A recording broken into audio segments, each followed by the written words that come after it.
Assalamualaikum, balik lagi di rekap alur cerita film bareng Mamang di sini.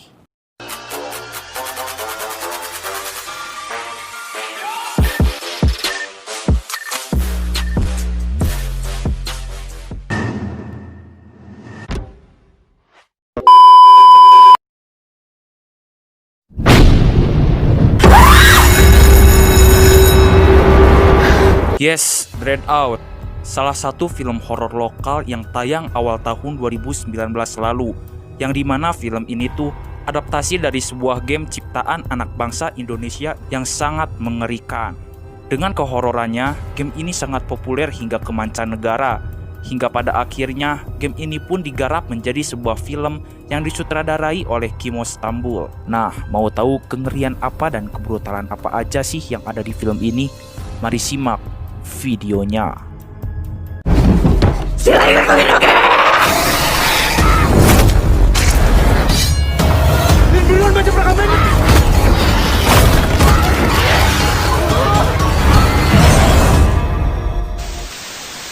Film ini dimulai ketika pada suatu malam di salah satu gedung apartemen dengan suasana sangat menegangkan. Di apartemen tersebut terlihat bahwa tokoh utama di film ini yang saat itu masih kecil yang bernama Linda yang sedang diculik oleh sekelompok orang bersama ibunya. Di salah satu kamar apartemen pun terlihat Linda dan ibunya sedang disekap dan terlihat pula sosok hantu yang dibungkus menggunakan kain.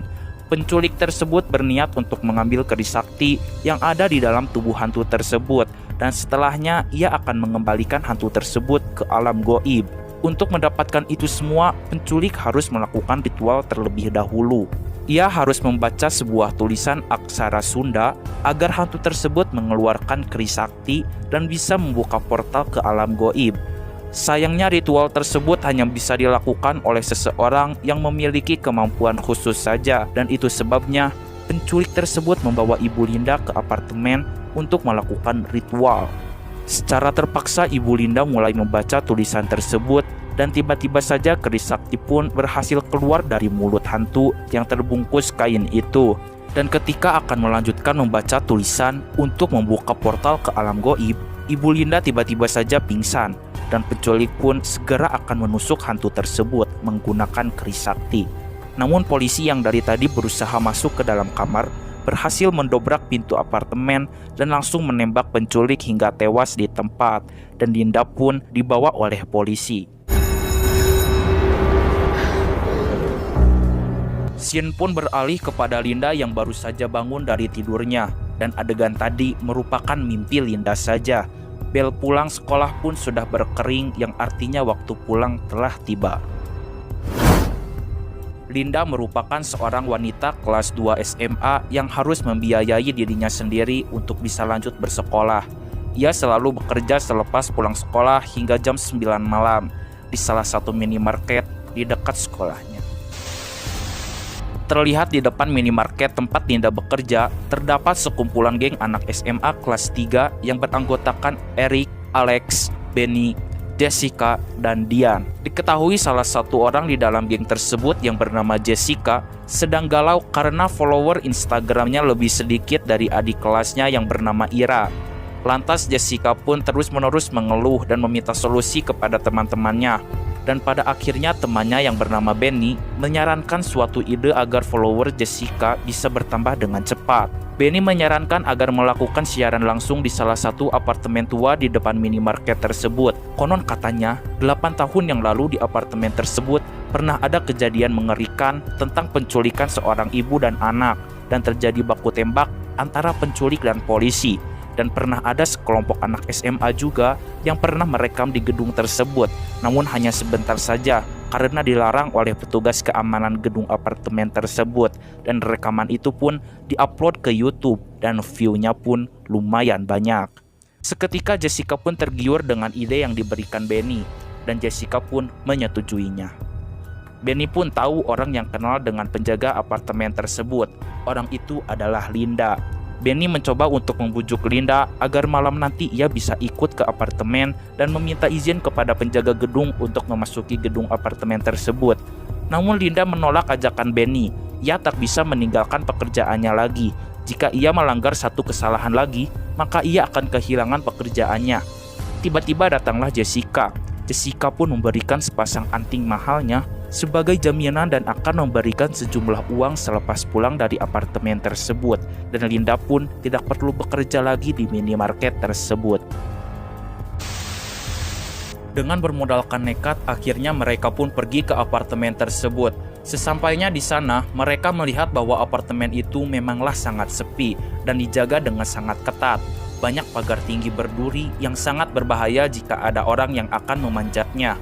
Kemudian Linda pun meminta izin kepada Kang Harry yang merupakan penjaga keamanan apartemen tersebut. Dan Kang Harry pun mengizinkan mereka untuk bermain-main di dalam apartemen, asalkan tidak boleh melewati jalan yang diberi batas garis polisi. Mereka pun masuk ke apartemen tersebut dan memulai siaran langsung di Instagram. Dan benar saja, tak cukup lama penonton mereka pun sudah tembus 500 orang lebih. Dan seketika Eric dan Jessica yang sedang siaran pun tanpa sengaja menabrak Linda yang menyebabkan mereka jatuh dan siaran pun terputus. Dan itu membuat Jessica sangat kesal. Jessica semakin kesal karena di tempat tersebut tidak ada sinyal. Lalu Benny menyarankan untuk memasuki tempat yang sudah diberi batas garis polisi untuk mendapatkan sinyal yang lebih baik agar bisa melakukan siaran langsung lagi. Linda melarang untuk memasuki tempat tersebut, namun mereka pun menghiraukan perkataan Linda dan langsung menerobos garis polisi. Setelah itu sinyal pun mulai membaik, namun sayangnya tak cukup lama, sinyal pun tiba-tiba hilang kembali. Mereka lantas menelusuri ruangan tersebut sambil mencari sinyal. Dan pada akhirnya perhatian mereka pun terpacu kepada satu ruangan yang dimana pintu ruangan tersebut diberi garis polisi. Jiwa kekepoan mereka tiba-tiba melonjak seketika dan berencana untuk memasuki ruangan tersebut. Linda pun mencoba untuk menghentikan mereka kembali dan mengingatkan perkataan Kang Harry. Boleh main-main di sini, tapi jangan sampai lewat garis polisi, ucap Linda.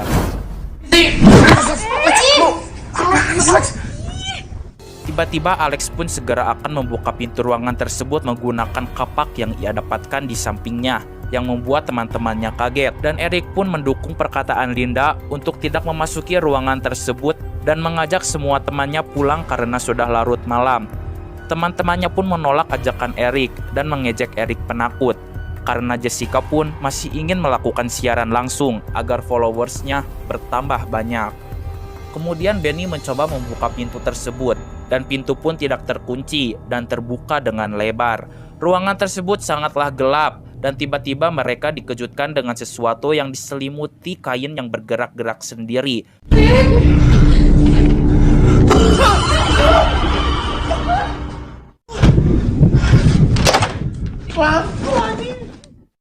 Sinyal di ruangan tersebut pun lumayan membaik, dan Jessica mulai melakukan siaran langsung kembali.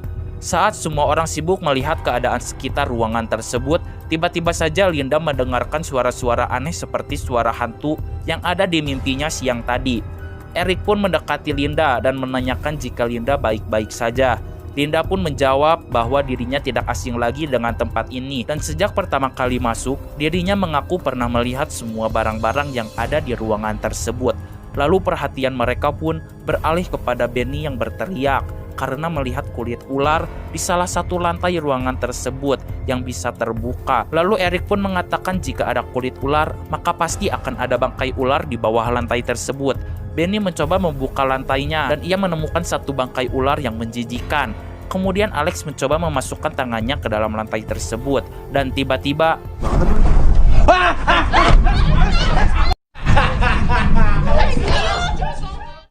FUCK pucak. Tolol. Kemudian Alex memasukkan tangannya kembali ke dalam lantai tersebut dan ia pun menemukan kumpulan-kumpulan kertas yang terbuat dari kulit binatang yang beberapa di antaranya merupakan gambar petunjuk. Lantas mereka segera mengamati kertas-kertas tersebut dan sesaat dari itu Dian melihat bahwa ada gambar simbol di kertas tersebut yang mirip dengan simbol yang ada di lantai ruangan. Tak lama dari itu, mereka pun segera akan memotret kertas-kertas itu untuk bahan upload di medsos mereka. Namun ada kejanggalan aneh yang hanya Linda saja yang bisa melihatnya. Ketika kakak-kakak kelasnya itu sedang sibuk memotret kertas-kertas tersebut, Linda melihat ada tulisan yang menyala setiap kertas tersebut berhasil dipotret oleh kamera. Kemudian Linda pun mengaku kepada semuanya bahwa ia bisa melihat tulisan di kertas kosong tersebut. Namun semua pun tampak tak percaya dan mengira Linda hanya berbohong saja. Dan untuk membuktikannya, Linda pun segera membacakan tulisan yang ada di kertas tersebut. Dan setelah itu tiba-tiba saja datanglah ribuan serangga yang menabrakkan diri mereka sendiri dengan keras ke jendela ruangan. Hingga serangga-serangga itu tewas dan mengeluarkan cairan hijau. Dan seketika mereka pun ketakutan dan berkumpul di tengah-tengah simbol.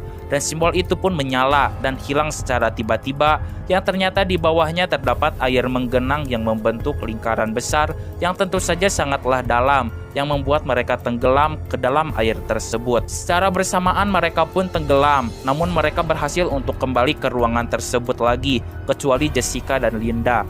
Dan semua orang yang selamat pun panik dan ketakutan jika Jessica dan Linda mati hanyut di dalam air tersebut. Kemudian Eric berusaha mencari mereka kembali ke dalam air tersebut, namun mereka memang sudah tidak ada di dalam air. Dan seketika air pun membentuk arus yang sangat kencang, dan kemudian mereka pun segera pergi meninggalkan tempat tersebut. Film pun beralih kepada Linda yang tiba-tiba saja sudah berada di dalam hutan yang lembab. Ternyata Linda belum mati, tetapi ia terbawa masuk ke tempat yang ia tidak ketahui. Dan Linda pun berpikir jika teman-temannya juga berada di tempat tersebut dan sudah jalan terlebih dahulu, sehingga Linda pun segera mencari teman-temannya. Beberapa langkah Linda berjalan, tiba-tiba langkahnya pun mulai terhenti. Tempat yang ia pijak saat itu sangatlah sepi dan mengerikan, sehingga membuat Linda merinding tidak karuan. Dengan kondisi hutan yang gelap, membuat Linda harus menyalakan senter handphonenya sebagai penerang jalan.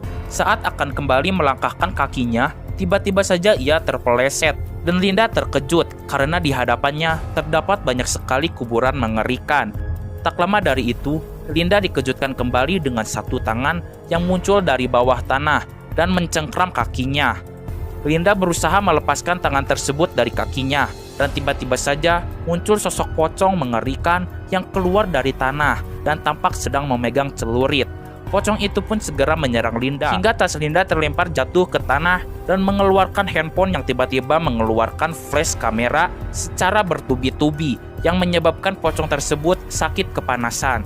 Linda yang ketakutan pun segera lari terbirit-birit dari tempat tersebut. Karena ketakutan, ia tak sadar jika di depannya terdapat lubang yang menyebabkan Linda jatuh ke dalam lubang tersebut. Tak lama kemudian pocong lainnya pun tiba-tiba muncul untuk menyerang Linda. Tanpa basa-basi, Linda segera memotret pocong tersebut sehingga pocong itu kepanasan dan musnah. Scene pun beralih kepada Eric dan Diane yang sedang berusaha meminta tolong Kang Harry untuk menyelamatkan Jessica dan Linda. Kemudian Alex dan Benny yang sedang berusaha keluar dari apartemen tersebut karena sudah sangat ketakutan. Tetapi mereka semua tidak bisa keluar dari apartemen tersebut oleh Kang Harry, karena Kang Harry tak mau jika ada kasus yang menyebabkan dirinya dipecat dari pekerjaannya. Dan Kang Harry pun mencoba mengecek keadaan Jessica dan Linda. Adegan beralih lagi kepada Linda yang baru saja berhasil keluar dari lubang, dan ia sudah tahu bahwa kelemahan hantu-hantu yang ada di tempat tersebut adalah flash kamera handphone. Dan Linda pun meneruskan perjalanan mencari teman-temannya. Setelah lama berlari, akhirnya ia menemukan satu rumah yang berada di tengah hutan, dan Linda berencana untuk meminta tolong kepada orang yang ada di dalam rumah tersebut. Assalamualaikum.